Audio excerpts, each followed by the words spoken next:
Hello friends, in this video we will talk about Samuel Butler, one of the writer of modern age. We are discussing the writers of modern age. Let's talk about Samuel Butler. He was born in 1835 and he was died in 1902. तो Samuel Buttler नाम सुन के आपको याद आ रहा होगा कि हमने 16th century में भी एक राइटर किए थे जिनका सेम नाम सैम्यूल बटलर था.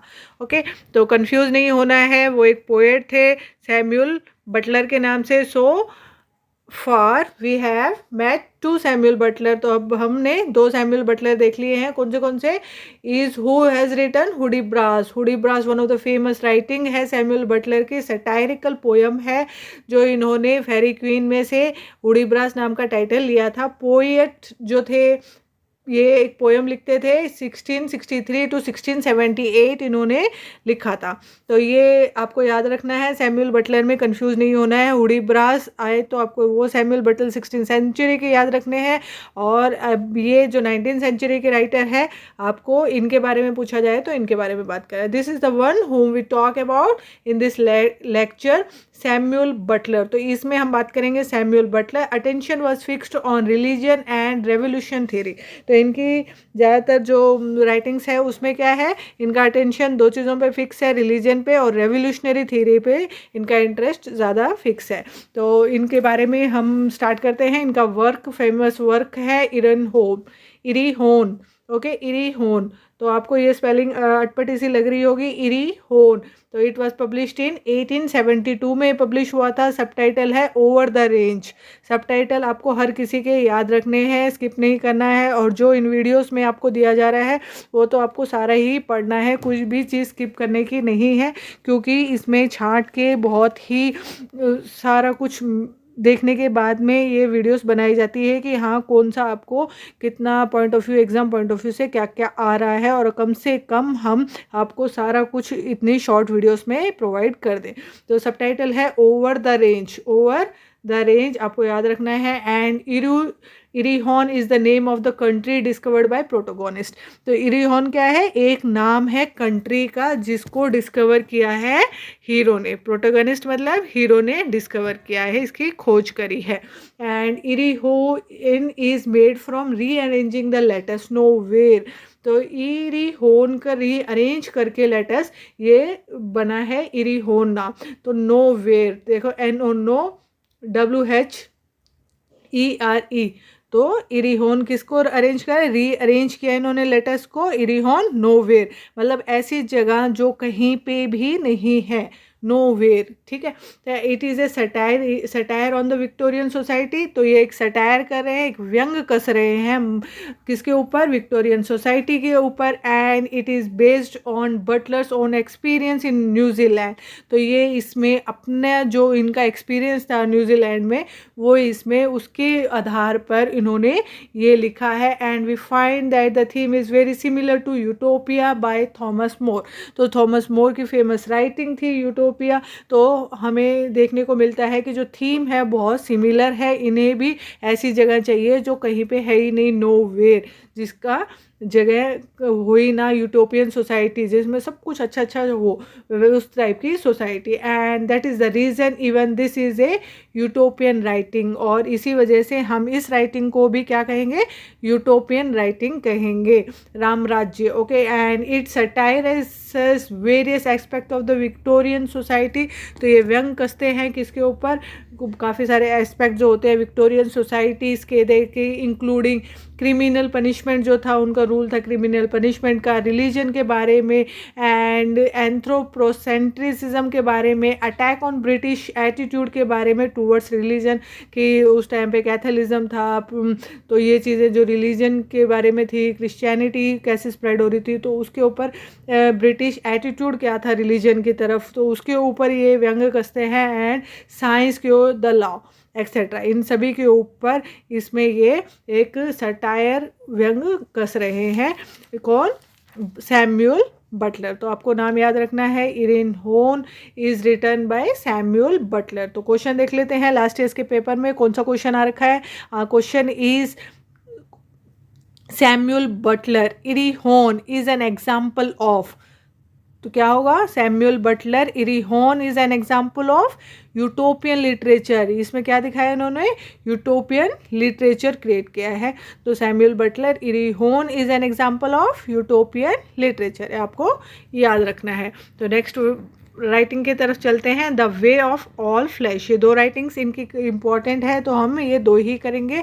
और कल की वीडियो में जॉन ग्लासवर्दी हम करेंगे। आज इतना ही इनकी वीडियो में, ये दो राइटिंग्स हम करेंगे इनकी, क्योंकि माइनर राइटर है, ज़्यादा क्वेश्चंस नहीं आते इनके ऊपर।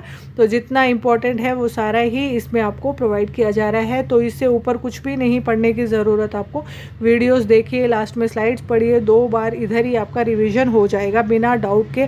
तो बिल्कुल टेंशन लेने की ज़रूरत नहीं है, एग्ज़ाम का फोबिया मन में बिल्कुल भी लाने की ज़रूरत नहीं है कि क्या पढूं क्या पढूं। आज हमारी 207 नंबर की वीडियो है। तो अब तक जितना भी हमने मॉडर्न एज तक किया है, सारे राइटर्स कवर किए हैं, और जो जिस एज में राइटर्स थे। तो आपको कहीं पे भटकने की ज़रूरत नहीं, एक ही प्लेटफॉर्म पे आपको सारा कुछ मटेरियल प्रोवाइड किया जा रहा है। और व्हाट्सएप ग्रुप भी जल्द से जल्द थोड़ा, ताकि कम्युनिकेशन हो हमारे आपस में, कोई डाउट हो तो आपके डाउट्स क्लियर हो, तो इसलिए व्हाट्सएप ग्रुप भी बनाया जाएगा। टेलीग्राम ग्रुप ज्वाइन कर लीजिए, क्योंकि उस पर ही मटेरियल आपको मिलेगा। तो स्टार्ट करते हैं, the way of all flash. और जल्दी से जल्दी चैनल को सब्सक्राइब कर लीजिए। कभी भी वीडियोस देखें तो प्लीज़ प्लीज़ प्लीज़ लाइक ज़रूर करें, चैनल को जब भी देखें सब्सक्राइब कर लें। और कोई डाउट हो तो कमेंट करें, मोटिवेशन के लिए कमेंट करें।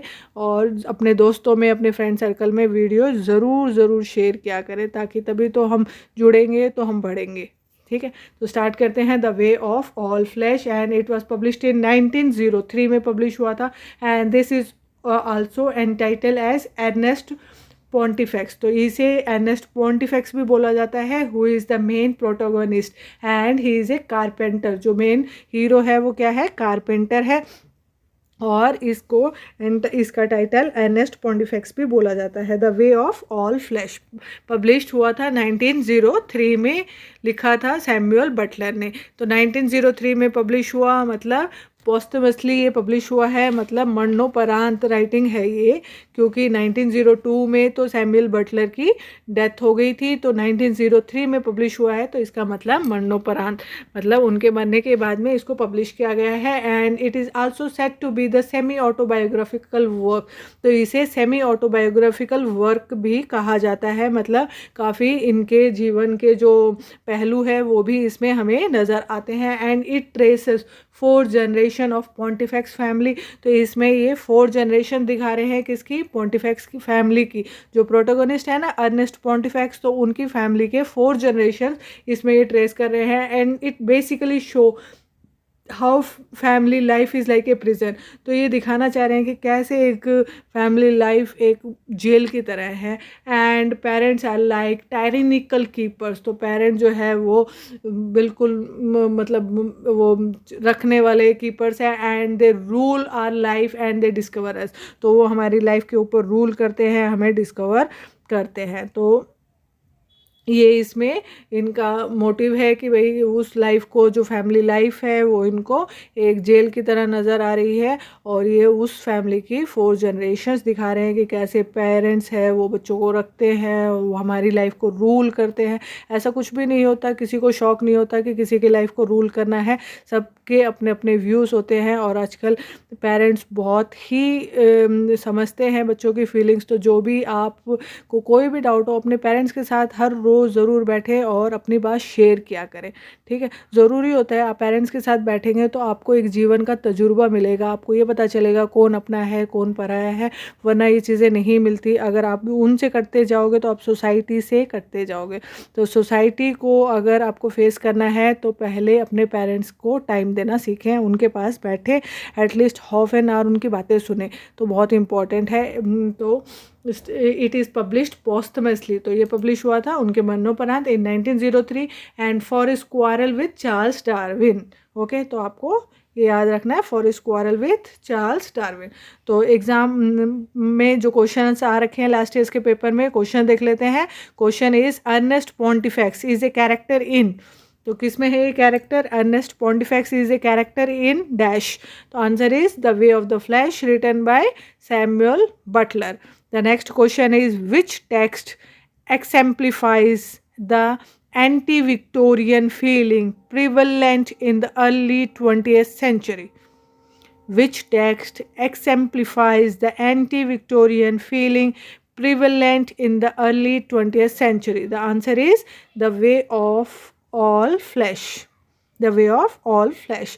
तो सैमुअल बटलर के बारे में इतना ही। इसके बाद में स्लाइड्स अपलोड होगी, तो एक एक स्लाइड को पॉज करें, अच्छे से पढ़ें, इग्नोर ना करें, क्योंकि आपका 2 टाइम रिवीजन बहुत ही ज़रूरी है। एक बार हमने सुन लिया, सुनने से आप वीडियो स्किप करके बंद कर दोगे तो आप तुरंत उसके आधे घंटे बाद में आप भूल जाओगे, क्योंकि आप दूसरी वीडियोस चला लोगे। आप पढ़ोगे एक बार तो वीडियोस को, जो इसके बाद में स्लाइड्स है, उनको एक एक को पॉज करके एक बार पढ़ें। आपको 2 बार इधर ही हो जाएगा तो वो आपके माइंड में, आपके कॉन्शियस माइंड में फिक्स होगा, अनकॉन्शियस में नहीं जाएगा। तो आपको कॉन्शियस माइंड में चीज़ें रखनी है, ना कि अनकॉन्शियस माइंड में। ओके, तो आज के लिए इतना ही। कल हम वीडियो में करेंगे जॉन ग्लासवर्दी। तो जुड़े रहे, ज़्यादा से ज़्यादा वीडियोस को शेयर करें, लाइक करें, सब्सक्राइब करें। कोई डाउट हो तो कमेंट करें। Thank you for watching. Have a great day.